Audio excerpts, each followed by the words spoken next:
안녕하세요. 보고서 읽는 투자자 보투자입니다. 이번 영상에서는 배당으로 월세를 받을 수 있는 방법에 대해서 이야기해 보려고 합니다. 배당 투자의 모든 것이라는 제목으로 시리즈물로 영상을 제작을 하려고 하는데요.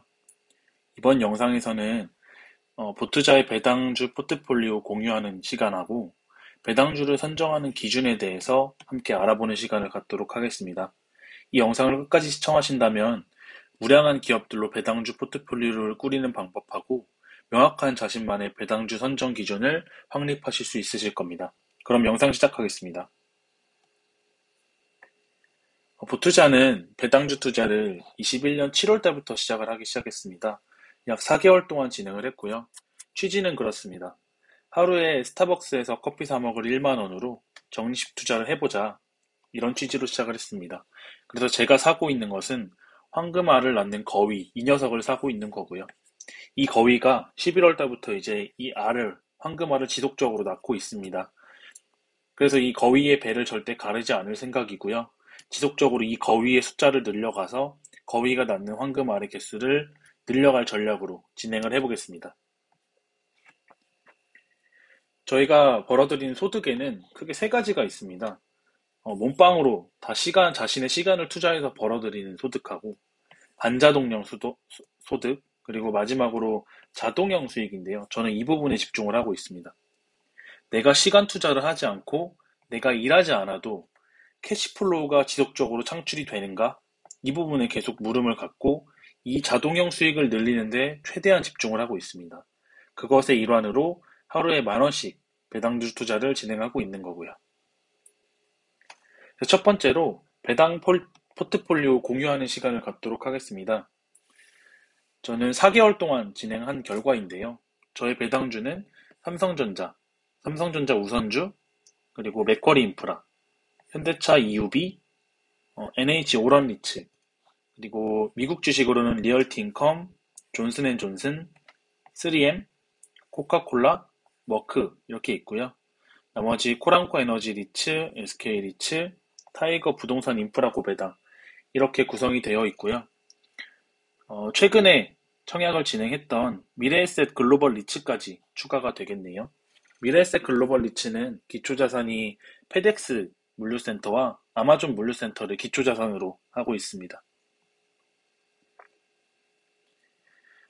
지금 이 사진은 제가 매월 배당금을 수령하는 배당 수령 스케줄인데요. 보시면 1월 달부터 12월 달까지 지금 비어있는 달이 없습니다. 그래서 7월 23일 날 배당주 투자를 처음 시작을 했는데 이제 매달 끊임없이 기업들로부터 배당금이 따박따박 들어오게 됩니다. 그래서 제가 일을 하지 않고 제가 잠을 자고 있고 제가 밥을 먹고 있어도 기업에서 열심히 일을 해줘서 저한테 돈을 주는 것이죠. 그래서 저는 아직 20대이지만 기업들로부터 매달 따박따박 배당을 받으며 월세 받는 삶을 살고 있습니다. 현재 시작한 지 얼마 안 됐고 매일 투자하고 있는 투자금이 적다 보니까 배당금의 크기는 조금 적을 수 있지만 향후 20년, 30년간 이러한 투자를 지속했을 경우에 저의 생계 비용을 커버하고도 잉여 현금 흐름이 창출되게 되면 그때부터는 퇴직을 하고 남들이 말하는 플렉스를 그때부터 진행할 계획입니다. 11월 달 배당 수령 내역에 대해서 정리를 해봤는데요. 원화로 한 5만 7천 원, 외화로 한 3천 원 정도 받아서 약 6만 원 정도 수령을 하게 됐고요. 아래 보시게 되면 배당금 수령한 내역에 대해서 정리를 해 두었습니다. 그리고 지금 이 배당 스케줄 표하고 배당 수령하는 이 테이블 같은 경우 엑셀은 아래 더보기란 눌러보시면 그 설명란에 링크를 걸어 두겠습니다. 그 링크에 들어가시면 엑셀 파일 다운받을 수 있게끔 첨부를 해둘 테니까요. 혹시 필요하신 분들 있으면 편하게 사용하시면 되겠습니다. 그리고 22일부터 26일까지 최근 매수 내역을 가지고 와봤는데요. 하루에 커피 마실 돈, 푼돈이죠. 뭐 6천원짜리, 만원짜리, 5천원짜리 이렇게 하루에 꼬박꼬박 매수를 하고 있습니다. 그래서 이러한 것들이, 이런 황금 거위, 황금 오리들이 황금알을 낳아서 저에게 황금알을 주면 그걸로 다른 짓을 하지 않고 다시 배당 재투자를 하는 식으로 눈덩이를 불려나갈 계획입니다. 두 번째로 배당주 선정 기준인데요. 보투자의 배당주 선정 기준은 간단합니다. 아주 심플해요. 리츠주 같은 경우에는 기초 자산이 얼마나 우량하느냐. 두 번째로 배당 성장주 같은 경우에 얼마나 배당권 리스트가 없고 우위에 있는 그리고 경쟁력 있는 비즈니스 모델을 가지고 있느냐. 이게 가장 중요하다고 생각을 하고 있고요. 그리고 추가적으로 배당 컷이나 배당을 삭감할 리스크가 그게 적은지 이런 부분을 조금 보고 있고 과거의 배당금 지급 내역은 어떤지 그런 부분들을 추가적으로 확인을 하고 있습니다. 하나의 사례로 리얼티 인컴을 가지고 와봤는데요. 리얼티 인컴은 미국 나스닥 시장에 상장된 부동산 임대를 비즈니스 모델로 하고 있는 기업이에요. 티커는 O이고요. 우량 기업들의 대상으로 부동산을 임차해주고 있습니다. 임대해주고 있습니다. 그래서 보시게 되면 우량 임차인 같은 경우 탑 20 이제 클라이언트죠. 보시면 세븐일레븐 그리고 월그린. 이 월그린 같은 경우에는 한국의 다이소라고 생각하시면 되는데 지금 이 다이소 같은 사업 모델을 가지고 있는 월그린 시총이 한국의 카카오보다 지금 시총이 더 큰 회사예요. 그리고 월마트는 대부분 다 아실 거고요. 그리고 이 약국 체인 CVS까지 우량한 기업들을 임차인으로 두고 있습니다. 그래서 기초 자산이 우량하다고 이렇게 판단이 됐고요.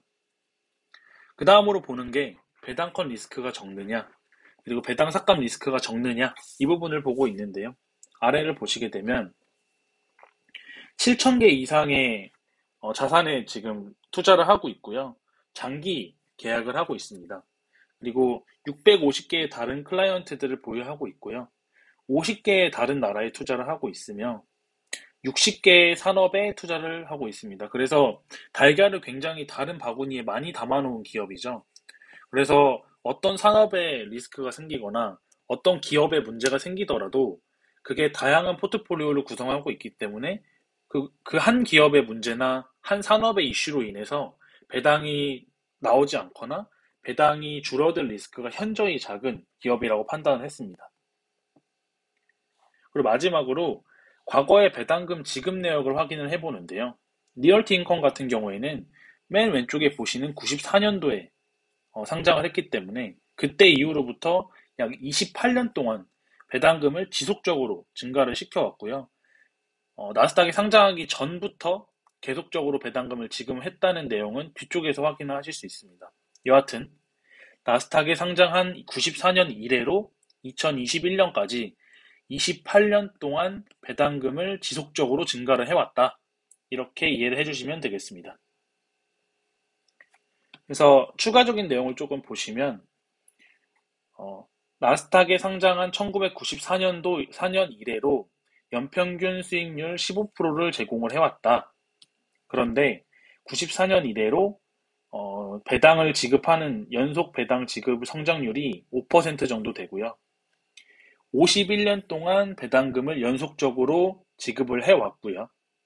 24년 동안 배당금을 지속적으로 증가시켜온 기업입니다.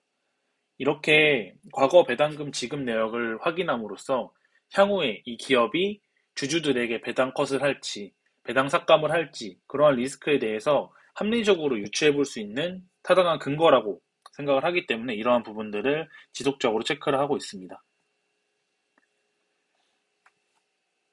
그 번외로 드리고 싶은 말씀은 부자들은 현금 흐름에 집중을 합니다. 그래서 대부분 부동산이나 배당주, 그리고 맥쿼리인프라 같은 자산에 투자하는 비중이 굉장히 높습니다. 이 이유는 간단합니다. 부자들은 일하지 않습니다. 내가 일하지 않고 나는 가만히 있어도 매달 따박따박 받는 월세, 이게 창출이 되느냐? 그게 가장 중요합니다. 왜냐하면 부자들이 일하기 싫기 때문이죠. 자기들은 낮 시간에 사우나 가고 운동하고 부자들끼리 모여서 밥 먹고 골프 치고 그러한 순간에도 자꾸 자기를 위해서 일해주는 자본, 투자 자산들이 필요하기 때문입니다. 그래서 그 가만히 있어도 매달 따박따박 나오느냐? 그거 하고 장기간 보유했을 경우에 시세 차익까지 누릴 수 있느냐? 그 부분을 가장 중요하게 생각을 합니다. 그래서 저 같은 경우도 부자들의 투자 마인드, 부자들의 사고방식, 부자들의 행동 방식, 어떤 것들을 투자하고 어떤 것들을 생각하는지 그런 부분들을 고민하고 고민하던 끝에 그들은 현금 흐름에 집중을 하고 있고, 그들은 일하지 않고, 그들은 일하지 않으면서 맛있는 것을 먹고, 일하지 않으면서 사우나를 가고, 일하지 않으면서 골프를 치는 것을 알 수 있었습니다. 그 모든 거의 뒷배경은 현금 흐름입니다. 그래서 저도 현금 흐름에 집중을 하고 있습니다. 내가 일하지 않아도, 내가 잠을 자고 있어도, 내가 놀고 있어도 나에게 돈이 들어오는가? 그 부분을 가장 집중해서 보고 있습니다. 기사 하나를 가져왔습니다. 제 기사 제목이 굉장히 자극적이에요. 부자들은 맥쿼리 인프라에 몰리고 있다. 이러한 내용이고요. 여기 보시게 되면 전체적인 내용이 그렇습니다. 내가 가만히 있어도 계속적으로 돈이 들어오고 그 돈이 들어오는 금액 자체가 시간이 지날수록 계속 점진적으로 증가하고 있다. 그러한 내용들을 담고 있습니다. 마지막으로 어느 투자자의 명언을 공유하면서 이 영상을 마치려고 합니다. 빨리 부자가 되는 방법은 저는 모릅니다. 하지만 빨리 가난해지는 방법은 알고 있습니다. 그것은 뭐냐? 빨리 부자가 되려고 하는 것입니다. 저는 빨리 부자가 되는 방법도 그럴 능력도 없습니다. 하지만 매일 꾸준하게 그리고 장기간 동안 30년 동안 배당주를 하루에 1만 원씩 투자함으로써 매달 발생하는 현금을 늘릴 것이고 그 발생하는 배당금으로부터 다른 곳에 쓰지 않고 배당금 재투자를 통해서 황금오리를 지속적으로 영입을 할 것입니다.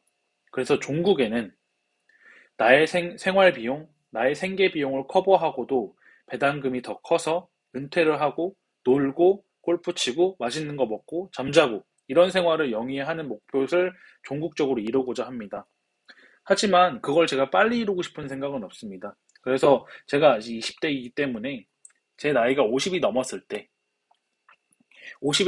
때는 제가 일하지 않아도 그냥 알아서 배당주들에서 제 생활 비용이 나오는 그런 생활을 꿈꾸고 있고 그걸 위해서 한 걸음 한 걸음 꾸준하게 나아가 보도록 하겠습니다. 이 영상의 배당주 투자의 모든 것은 시리즈물로 연재가 될 것이고요. 다음 영상에서는 배당주를 투자할 때 필수적으로 지켜야 되는 원칙, 배당주 투자 원칙에 대해서 영상을 준비해서 돌아오도록 하겠습니다. 그럼 영상 끝까지 시청해주셔서 감사하고요. 다음 영상에서도 유익한 정보로 여러분들께 보답드리도록 하겠습니다. 영상 시청해주셔서 고맙습니다.